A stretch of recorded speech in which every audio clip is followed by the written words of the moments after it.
Uno de los recursos también, aparte de el cliffhanger, es el MacGuffin. Vamos a ver de qué se trata.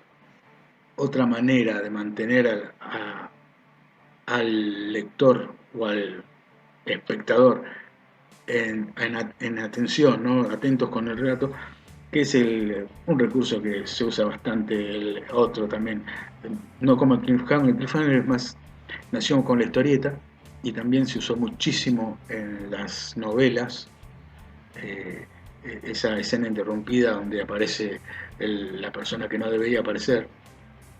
En los dramas es increíble, yo estoy viendo muy pocos, pero es increíble el ingenio que tienen para justo en el minuto final hacer que por la aparición de alguien, por la acción de algo, por algo que se muestra, quedas enganchadísimo para ver el siguiente episodio. Es mágico, la verdad es admirable. Recomiendo mucho analizar los dramas, verlos y analizarlos porque eh, la estructura narrativa que tienen y lo geniales que son esos guionistas, la verdad, es para estudiar, para analizar y estudiar. Los dramas son las historias de las series asiáticas, ¿no?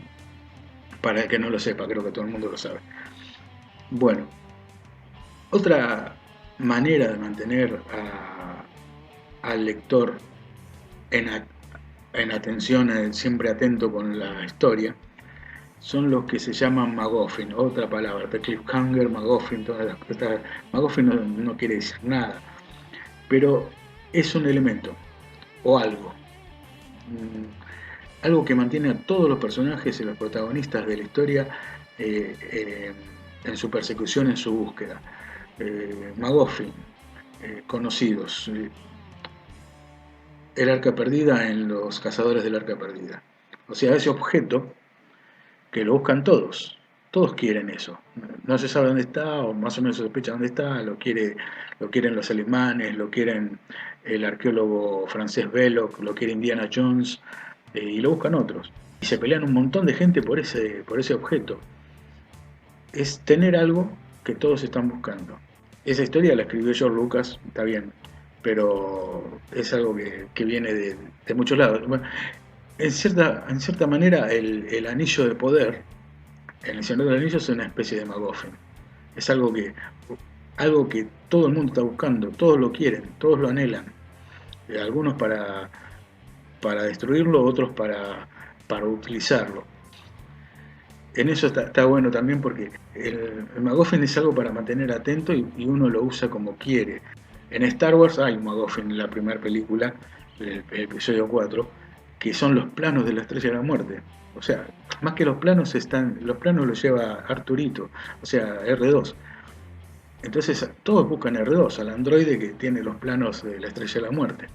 Y hay que llevarlos a buen seguro. Ese tipo de cosas es el MacGuffin, es algo que todos los personajes buscan, todos los personajes quieren. Y les di ejemplos bastante populares, pero esto se puede utilizar de mil maneras. En la isla del tesoro es el tesoro mismo. Eh, entonces, es crear algo, una expectativa sobre eso, y el relato se hace mucho más ágil y más llevadero, y hace que todos los lectores quieran encontrar ese objeto, o por lo menos que ese objeto, si lo tienen, llegue a buen puerto, llegue a un lugar y se resuelva. Con eso resuelven el cliffhanger. Otra cosa que también quería decir sobre el cliffhanger y MacGuffin, siempre se deben resolver, siempre se deben revelar, eso hace buen final. La gente, las personas, el ser humano, tiene una ansiedad por saber qué es lo que va a ocurrir. No le gustan las preguntas que no tienen respuesta. Por eso los finales abiertos a veces son bien aceptados y otras veces son terriblemente mal llevados. Yo en lo personal no me gustan los finales abiertos. No. Una vez me tocó hacer una historieta que me gusta mucho, que tiene un final abierto y lo detesté, la verdad, que quise terminarlo, buscarle una manera de que eso concluyera. El guionista le pareció lo mejor hacer una escena con un final abierto, donde no se sabe cómo terminan los personajes. De la verdad, yo estuve muy en desacuerdo con eso. No, no es algo que me agrade el final abierto. Hay finales abiertos que se ramifican a que uno pueda escogerlo, pueda elegirlo. Es en el caso para mí de la película 2001, Odisea en el espacio, donde vos ves que el personaje algo le pasa y te das cuenta que lo que le ocurre es trascendental. Algo ocurre, algo se va. Hay en las imágenes que lo muestran, porque se ve como una especie de bebé que aún no termina de nacer dentro de un globo que mira a la Tierra hacia el final de la película. No es simbólico, eso es totalmente gráfico lo que estás viendo. O sea, el tipo terminó como una especie de renacido, de ser que evolucionó, que se trascendió a ese bebé extraño ahí que se ve contemplando la Tierra. Es un final abierto que la verdad que me gusta más que otros donde no hay respuestas, como el famoso ese horrible que es todo era un sueño, que ha ocurrido, algunos lo han mostrado.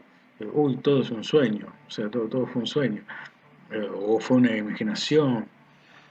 Eso realmente es el horrible final de al que a nadie le gustó. Eso ocurre porque el escritor tiene muy buenas ideas, generalmente se da ahora en las series de televisión, porque plantean el inicio, la presentación de personajes y algunas cosas del conflicto, y no tienen ni la más pálida idea de cómo termina eso. Es, es el gran error. Para mí lo primero que debes tener presente es el final. Con el final yo ya tengo el camino cerrado para poder llegar hasta ahí. El tema es cómo llegar hasta ahí. En el caso de la historieta, la parte visual ayuda muchísimo al relato. Y otro recurso bastante importante, que en cine no se aprovecha tanto y en historieta a veces se utiliza mal, es el mostrar antes que contar. O sea, sin decirlo, sin descripciones, mostrar. Eso va para la interpretación del lector. Si vos mostrás al personaje entrando en una cueva con cara de miedo que avanza, no necesitas poner entré a la cueva y estaba totalmente aterrorizado. Porque encima de que es innecesario, hace que toda la escena pierda ritmo, distraes un poco con ese texto, tratando de explicar en vez de aclarar y oscureces. Es bueno utilizar las imágenes para contar. Cuanto menos texto puedas utilizar en las escenas de acción o en algunas partes fundamentales que se pueden contar solo con la imagen, olvídate del texto. El texto es más útil para lo reflexivo, para lo interior. Si vos lees a Robin Hood, vos ves que los personajes tienen mucha exploración interna, son tipos medio filósofos, Nippur de Lagash o Gilgamesh, o cualquiera, o Dago, el que sea. Dago no tanto, pero todos los personajes de Robin Hood tienen una parte de reflexión interna que es la voz de él y la visión de él que tenía del mundo, que se refleja en muchos lados. Un poco lo tiene también Trillo con Alvar Mayor. Y Oestergel, lo bueno que tenía, que manejaba esa visión dentro del grupo. El Eternauta tenía como una especie de estereotipo de personas de clase media, más o menos, porque vivían en una casita. No se muestran como tipos recontra resueltos. En su hablar no son cancheros o creídos. No hay ningún momento donde Juan Salvo se crea a sí mismo o a su familia como mejores que nadie más. Por eso, cuando dicen que son de clase media, mis pensamientos propios sobre, para mí era una familia más que normal, la del Eternauta. Sí, vivían ahí en Becker. ¿Cuánta gente hay que vive en Becker y tiene una casa porque la tiene de años o no sé, la compró, la construyó, se mató trabajando. Tiene esos tipos, son más simplistas. Está bueno ese punto de vista, también como gancho. Como Ernie Pike. Ernie Pike es un testigo, es un testigo de todo. Es un cronista, es un periodista, o sea, está para observar, está para recolectar noticias e historias hermosas.